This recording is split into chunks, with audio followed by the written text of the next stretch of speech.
अस्सलाम वालेकुम। अबरार रशीद आपकी खिदमत में हाजिर है और मेरी आपसे रिक्वेस्ट है कि अगर अभी तक आपने मेरे चैनल को सब्सक्राइब नहीं किया तो प्लीज़ इसे सब्सक्राइब कर लें।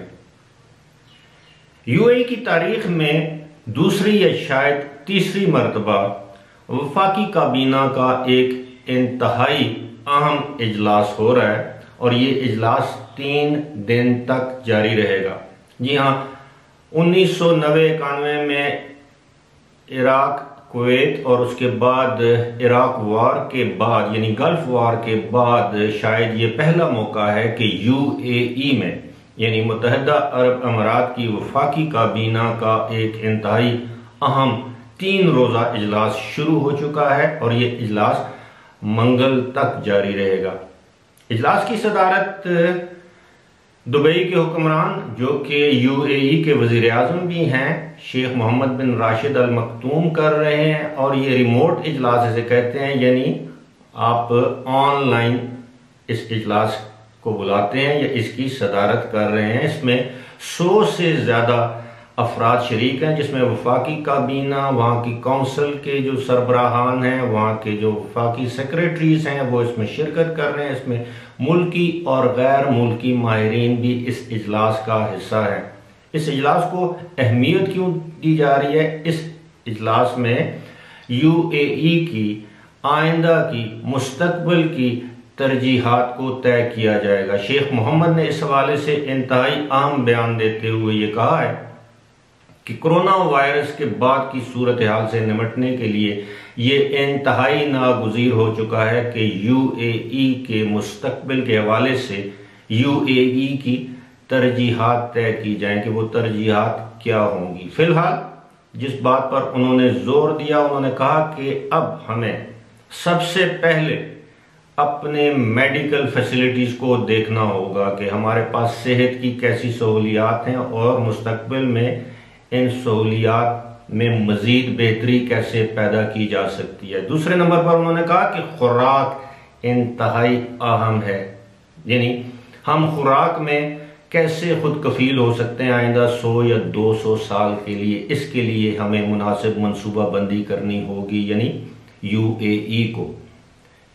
तीसरी बात उन्होंने कही कि मईशत को किस तरह सहारा दिया जाए ऐसे मौके पर जबकि खलीजी ममालिक जिनमें ज़्यादातर ममालिक का इन्हिसार तेल की बरामद पर है और तेल की जो सूरत हाल है यानी पानी से भी सस्ता बिक रहा है वो आपके सामने है, जिसकी वजह से सऊदी अरब जैसे मुल्क की मईशत बिल्कुल बैठ गई है। ऐसी सूरत हाल के पेश नज़र यूएई के हुक्मरानों ने, यूएई की हुकूमत ने मुनासिब समझा कि इन तरजीहात को तय करने के लिए इजलास बुलाया जाए और इस इजलास में ये तय पाएगा कि सबसे पहली तरजीह क्या होगी। जिस तरह मैंने जिक्र किया कि सेहत, दूसरे नंबर पर खुराक, तीसरे नंबर पर मईशत। अब इसकी मैं आपको वजाहत करना चाहूँगा इन चीज़ों की कि अगर आपके पास पैसा है और सेहत नहीं तो ऐसे पैसे को आप क्या करेंगे कि अगर जिस पैसे की वजह से आपकी सेहत बरकरार नहीं रह सकती या आप सेहत खरीद नहीं सकते या आप अपना इलाज नहीं करवा सकते तो ऐसे पैसे का, ऐसी दौलत का क्या फ़ायदा। दूसरी बात है खुराक। अगर आपके पास 1 लाख रुपया हो और आपके पास खाने को कुछ ना हो तो ऐसे 1 लाख रुपए का क्या फ़ायदा। आप मेरी बात समझ गए होंगे कि क्योंकि यूएई खुराक में दरामद पर बहुत ज़्यादा इन्हिसार करता है, यानी उनके अपनी ज़राअत इस काबिल नहीं है कि वो अपने मुल्क की ज़रूरियात पूरी कर सकें, इसलिए दुनिया के मुख्तलिफ ममालिक से खाने पीने की अशिया यूएई में दरामद की जाती हैं। लेकिन अब तरजीहात में ये शामिल है कि यूएई को अपनी खुराक के लिए ना सिर्फ खुद कफील बनाया जाए बल्कि वहाँ पर खुराक का ऐसा स्टॉक या ज़ख़ीरा किया जाए कि मुस्तकबिल में आइंदा 100 साल तक यूएई को खुराक की किल्लत का सामना न करना पड़े। इसे कहते हैं food security.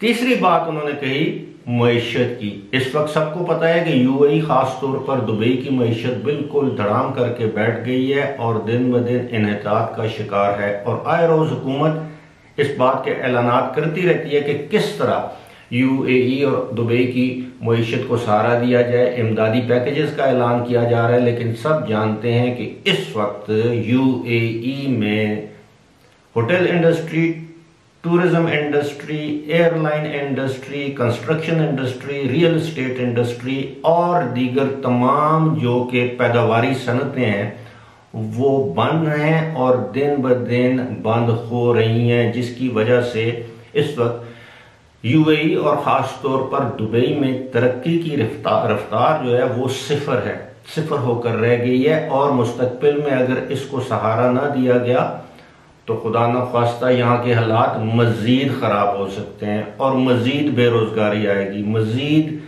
Economic situation from bad to worse होगी, यानी बद से बदतरीन तर होती जाएगी। लिहाजा ऐसी सूरत हाल को संभाला देने के लिए 3 रोज़ा ये इजलास जारी है और मंगल के रोज़ ये जब इजलास ख़त्म होगा उसके बाद ऐलानात किए जाएंगे जो कि इंतहाई अहमियत के हामिल ऐलानात होंगे, जिसमें बताया जाएगा कि आइंदा 10-15 साल के लिए UAE और ख़ास तौर पर दुबई की हिकमत अमली क्या होगी, लोगों के लिए क्या सहूलियात फराहम की जाएंगी, मुल्क के लिए क्या रास्ता अपनाया जाएगा, मईशत किस तरह उस्तवार की जाएगी, सेहत की क्या सहूलियात फराहम की जाएंगी, इसके अलावा खुराक के हवाले से क्या फैसले किए जाएंगे। और सबसे बढ़कर ये इस वक्त जो तारकीन वतन जिस बड़ी तादाद में UAE से वापस अपने ममालिक में जा रहे हैं, इसको रोकने के भी इक़दामात या पॉलिसी या हिकमत अमली पर गौर किया जा सकता है। फिलहाल इसी के साथ मुझे दीजिए इजाज़त।